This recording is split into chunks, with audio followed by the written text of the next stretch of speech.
Rosemary Fell was not exactly beautiful.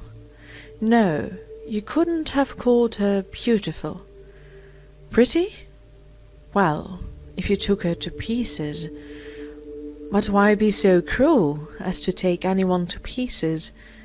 She was young, brilliant, extremely modern, exquisitely well-dressed, amazingly well-read in the newest of the new books, and her parties were the most delicious mixture of the really important people and artists, quaint creatures, discoveries of hers, some of them too terrifying for words, but others quite presentable and amusing. Rosemary had been married for 2 years. She had a duck of a boy. No, not Peter, Michael. And her husband absolutely adored her. They were rich, really rich, not just comfortably well off, which is odious and stuffy and sounds like one's grandparents. But if Rosemary wanted to shop, she would go to Paris, as you and I would go to Bond Street. If she wanted to buy flowers, the car pulled up at that perfect shop in Regent Street, and Rosemary inside the shop just gazed in a dazzled, rather exotic way and said, "I want those, and those, and those. Give me 4 bunches of those, and that jar of roses. Yes, I'll have all the roses in the jar. No, no lilac. I hate lilac. It's got no shape." The attendant bowed and put the lilac out of sight, as though this was only too true. Lilac was dreadfully shapeless. "Give me those stumpy little tulips, those red and white ones." And she was followed to the car by a thin shop-girl staggering under an immense white paper armful that looked like a baby in long clothes. One winter afternoon she had been buying something in a little antique shop in Curzon Street. It was a shop she liked. For one thing, one usually had it to oneself.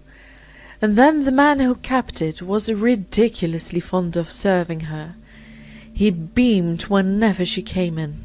He clasped his hands. He was so gratified he could scarcely speak. Flattery, of course. All the same, there was something. "You see, madam," he would explain in his low, respectful tones, "I love my things. I would rather not part with them than sell them to someone who does not appreciate them, who has not that fine feeling which is so rare." And breathing deeply, he unrolled a tiny square of blue velvet and pressed it on the glass counter with his pale fingertips. Today it was a little box. He had been keeping it for her. He had shown it to nobody as yet. An exquisite little animal box with a glaze so fine it looked as though it had been baked in cream. On the lid a minute creature stood on the flowery tree, and a more minute creature still had her arms round his neck. Her hat, really no bigger than a geranium petal, hung from a branch. It had green ribbons, and there was a pink cloud like a watchful cherub floating above their heads. Rosemary took her hands out of her long gloves. She always took off her gloves to examine such things. Yes, she liked it very much. She loved it. It was a great duck. She must have it. And turning the creamy box, opening and shutting it, she couldn't help noticing how charming her hands were against the blue velvet.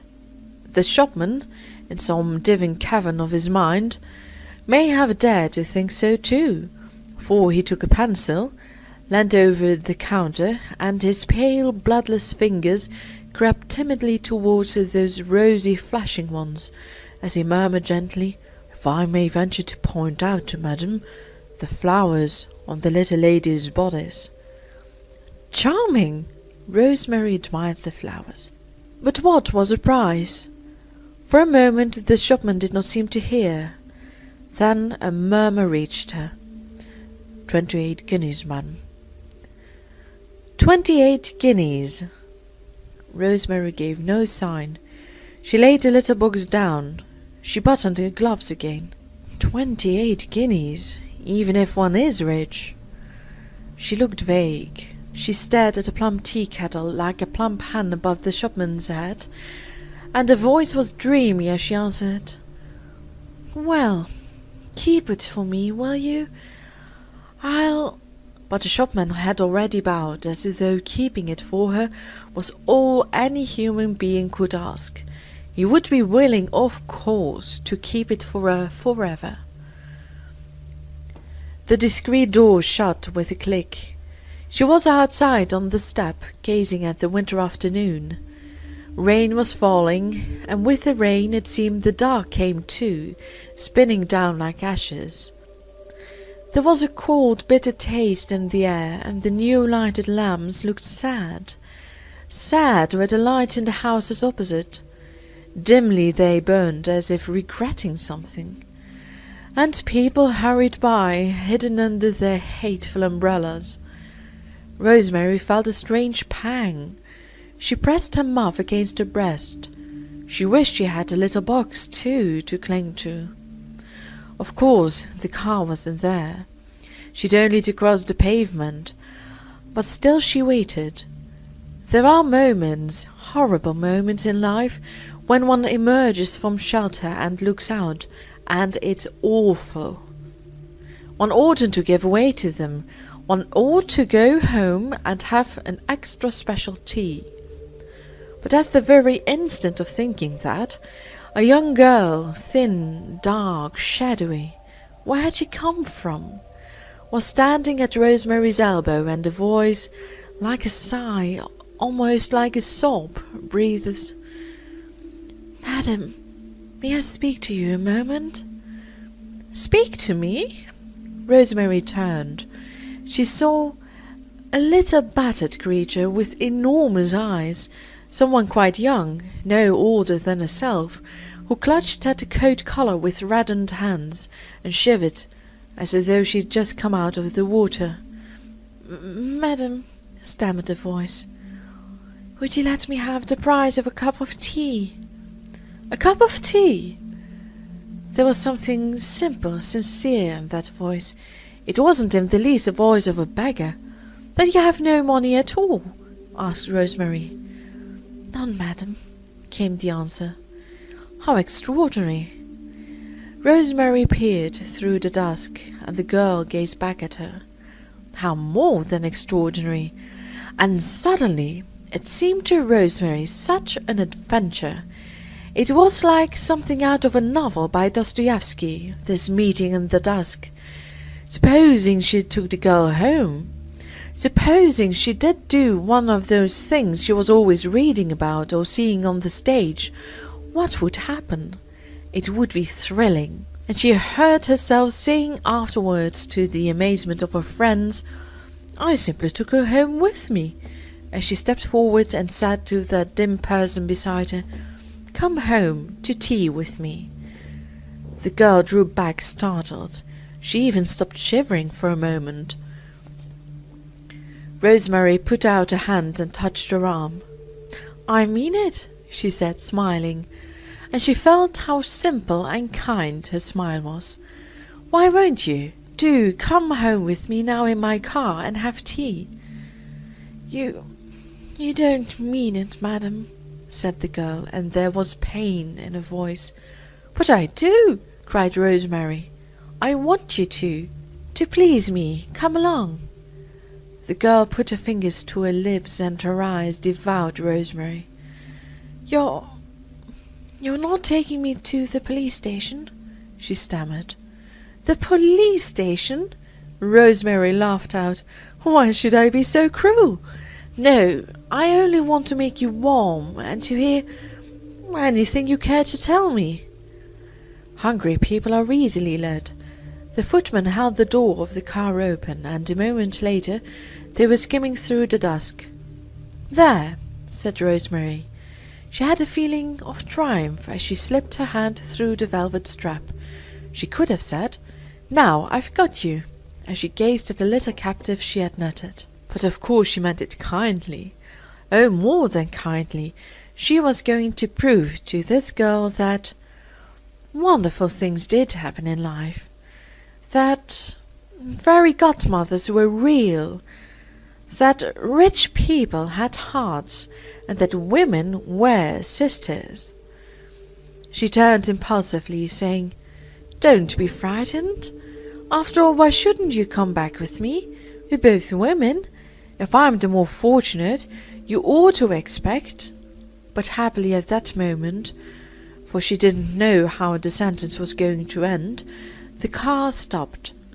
The bell was rung, the door opened, and with a charming, protecting, almost embracing movement, Rosemary drew the other into the hall. Warmth, softness, light, a sweet scent, all those things so familiar to her she never even thought about them, she watched that other receive. It was fascinating. She was like the rich little girl in her nursery, with all the cupboards to open, all the boxes to unpack. "Come upstairs," said Rosemary, longing to begin to be generous. "Come up to my room." And besides, she wanted to spare this poor little thing from being stared at by the servants. She decided as they mounted the stairs she would not even ring for Jean, but take off her things by herself. The great thing was to be natural. "And there!" cried Rosemary again, as they reached a beautiful big bedroom with the curtains drawn, the fire leaping on her wonderful lacquer furniture, her gold cushions, and the primrose and blue rugs. The girl stood just inside the door. She seemed dazed, but Rosemary didn't mind that. "Come and sit down," she cried, dragging her big chair up to the fire. "In this comfy chair. Come and get warm. You look so dreadfully cold." "I daren't, madam," said the girl, and she edged backwards. "Oh, please," Rosemary ran forward. "You mustn't be frightened. You mustn't, really. Sit down, and when I've taken off my things, we shall go into the next room and have tea and be cozy. Why are you afraid?" And gently she half pushed the thin figure into its deep cradle. But there was no answer. The girl stayed just as she had been put, with her hands by her sides and her mouth slightly open. To be quite sincere, she looked rather stupid, but Rosemary wouldn't acknowledge it. She leaned over her, saying, "Won't you take off your hat? Your pretty hair is all wet, and one is so much more comfortable without a hat, isn't one?" There was a whisper that sounded like, "Very good, madam," and the crushed hat was taken off. "And let me help you off with your coat too," said Rosemary. The girl stood up, but she held on to the chair with one hand and let Rosemary pull. It was quite an effort. The other scarcely helped her at all. She seemed to stagger like a child, and the thought came and went through Rosemary's mind that if people wanted helping they must respond a little, just a little, otherwise it became very difficult indeed. And what was she to do with the coat now? She left it on the floor, and the hat too. She was just going to take a cigarette off the mantelpiece when the girl said quickly, but so lightly and strangely,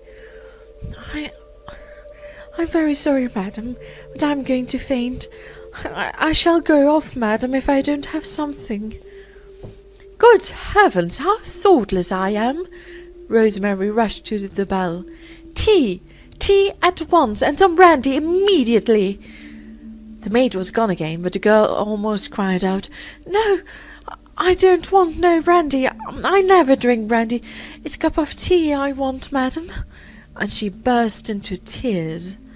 It was a terrible and fascinating moment. Rosemary knelt beside her chair. "Don't cry, poor little thing," she said. "Don't cry." She gave the other her lace handkerchief. She really was touched beyond words. She put her arm round those thin, bird-like shoulders. Now at last the other forgot to be shy, forgot everything except that they were both women, and gasped out, "I can't go on no longer like this. I can't bear it. I can't bear it. I shall do away with myself. I can't bear no more." "You shan't have to. I'll look after you. Don't cry any more. Don't you see what a good thing it was that you met me? We'll have tea, and you'll tell me everything, and I shall arrange something, I promise. Do stop crying, it's so exhausting, please." The other girl did stop just in time for Rosemary to get up before the tea came. She had the table placed between them. She plied the poor little creature with everything, all the sandwiches, all the bread and butter, and every time her cup was empty she filled it with tea, cream and sugar. People always said sugar was so nourishing. As for herself, she didn't eat. She smoked and looked away tactfully so that the others should not be shy. And really the effect of that slight meal was marvellous. When the tea-table was carried away, a new being, a large frail creature with tangled hair, dark lips, deep, lighted eyes, lay back in the big chair in a kind of sweet languor, looking at the blaze. Rosemary lit a fresh cigarette. It was time to begin. "And when did you have your last meal?" she asked softly. But at that moment the door handle turned. "Rosemary, may I come in?" It was Philip. "Of course." He came in. "Oh, I'm so sorry," he said, and stopped and stared. "It's quite all right," said Rosemary, smiling. "This is my friend, Miss Smith, madam," said a languid figure who was strangely still and unafraid. "Smith," said Rosemary. "We are going to have a little talk." "Oh, yes," said Philip, "quite." And his eye caught sight of the coat and hat on the floor. He came over to the fire and turned his back to it. "It's a beastly afternoon," he said curiously, still looking at that listless figure, looking at its hands and boots, and then at Rosemary again. "Yes, isn't it?" said Rosemary enthusiastically. "Vile!" Philip smiled his charming smile.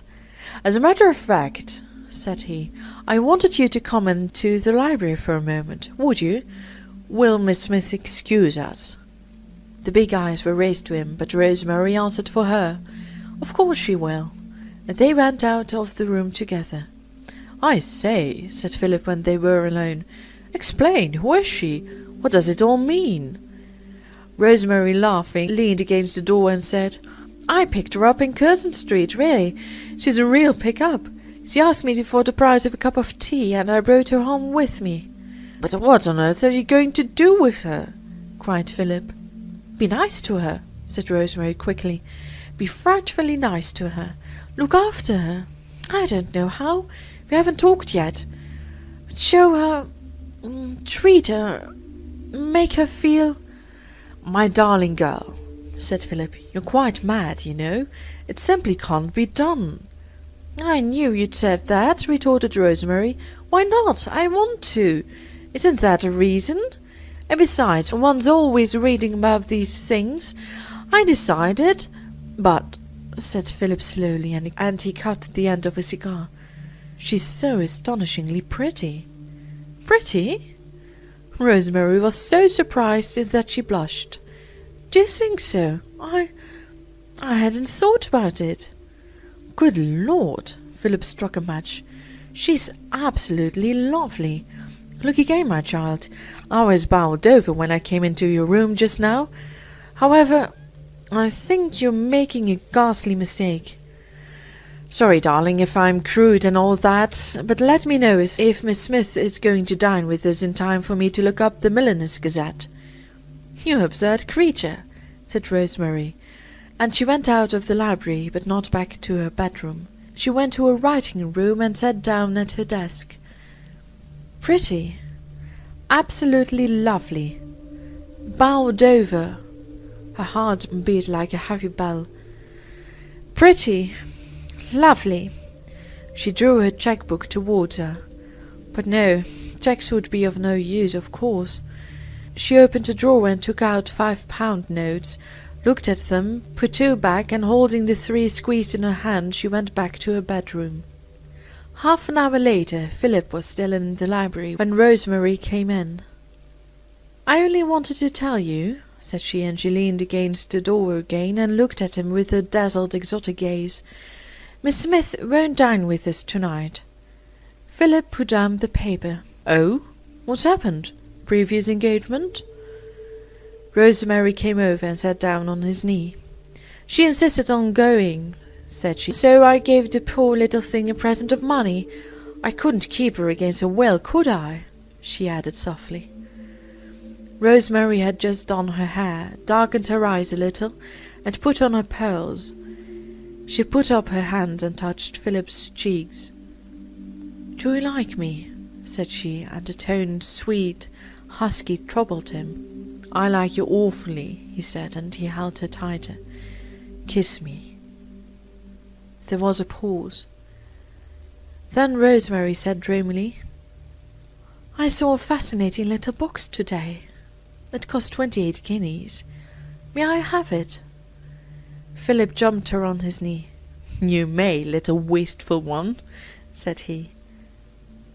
But that was not really what Rosemary wanted to say. "Philip," she whispered, and she pressed his head against her bosom. "Am I pretty?"